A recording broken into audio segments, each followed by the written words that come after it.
Falar, é claro, já da repercussão política, do uso político de todas as informações que estão saindo do caso Master. Temos um destaque hoje aqui envolvendo o governador de Minas Gerais, pré-candidato a presidente Romeu Zema, que vai para Brasília na segunda-feira, anunciou que vai na segunda-feira para Brasília para apresentar pessoalmente ao Senado um pedido de impeachment do ministro Alexandre de Moraes, com a razão sendo colocada ali justamente essa troca de mensagens entre o banqueiro Daniel Vorcaro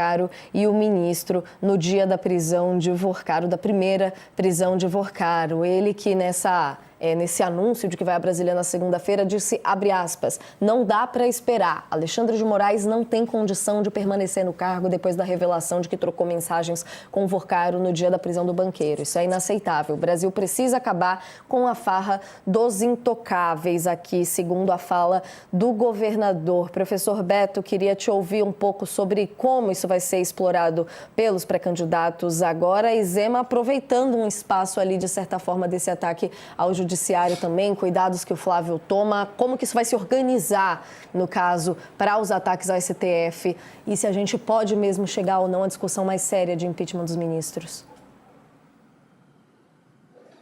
Pois é, Natália, não bastasse a gente estar diante, seguramente, do meu ponto de vista, do maior escândalo institucional da história da nossa República,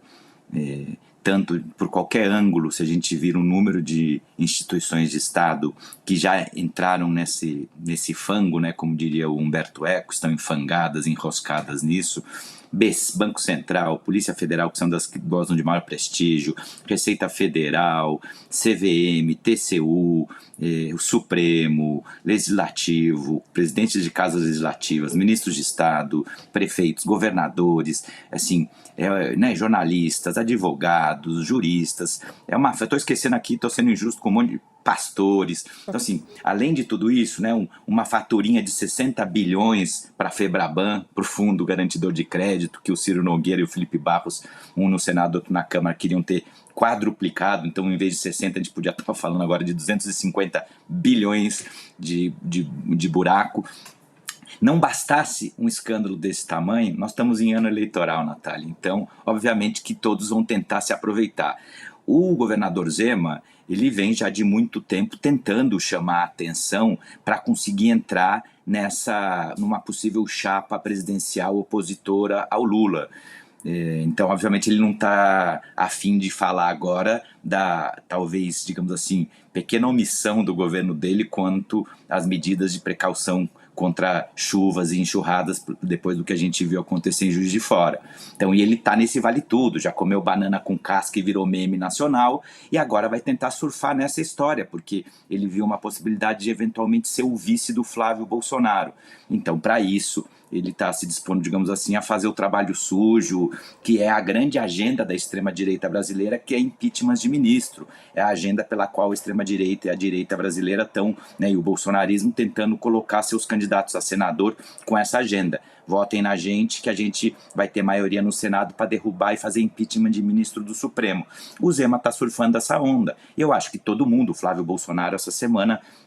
também fez a mesma coisa, e é natural, porque o Flávio, e termino com isso, o Flávio Bolsonaro está jogando desmarcado, como a gente fala, porque o governo está esperando o 4 de abril, faltam 28 dias, para descompatibilizar os candidatos, porque o medo do governo parece ser que o Tarcísio voltasse a ribalta, visto como um adversário muito mais difícil para o Lula, e o Flávio é visto como, digamos assim, o candidato ideal para o governo, então é um filho do Bolsonaro, então por isso ele vem jogando desmarcado e está se aproveitando desse escândalo, dizendo que vai chamar o Lulinha e que vai para trás do Lulinha. Acho que a primeira vez que ele sofreu aí uma marcação mais de perto foi ontem do ministro Guilherme Boulos, que comparou os casos, dizendo que o Lula falou para Dani Lima aqui no UOL, que falou para o filho que se ele tivesse qualquer coisa ele ia ter que pagar o preço por isso, enquanto o Boulos lembrava que o Flávio Bolsonaro foi protegido pelo pai enquanto presidente, que trocou o diretor da Polícia Federal, defenestrou o Sérgio Moro, o ministro da Justiça, porque eles não queriam blindar o Flávio Bolsonaro. Então,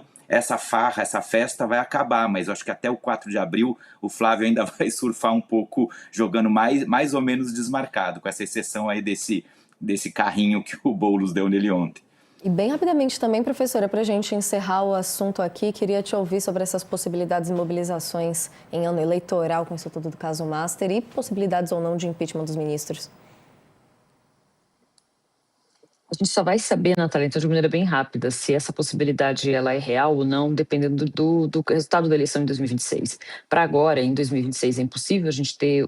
em política não é impossível, mas é praticamente impossível a gente ter um impeachment de ministro da Suprema Corte em 2026. Só que em 2027, quando a gente tem a renovação de 2/3 do Senado, a depender do resultado, isso pode ser sim uma possibilidade. É a maneira mais sintética que eu consigo dizer.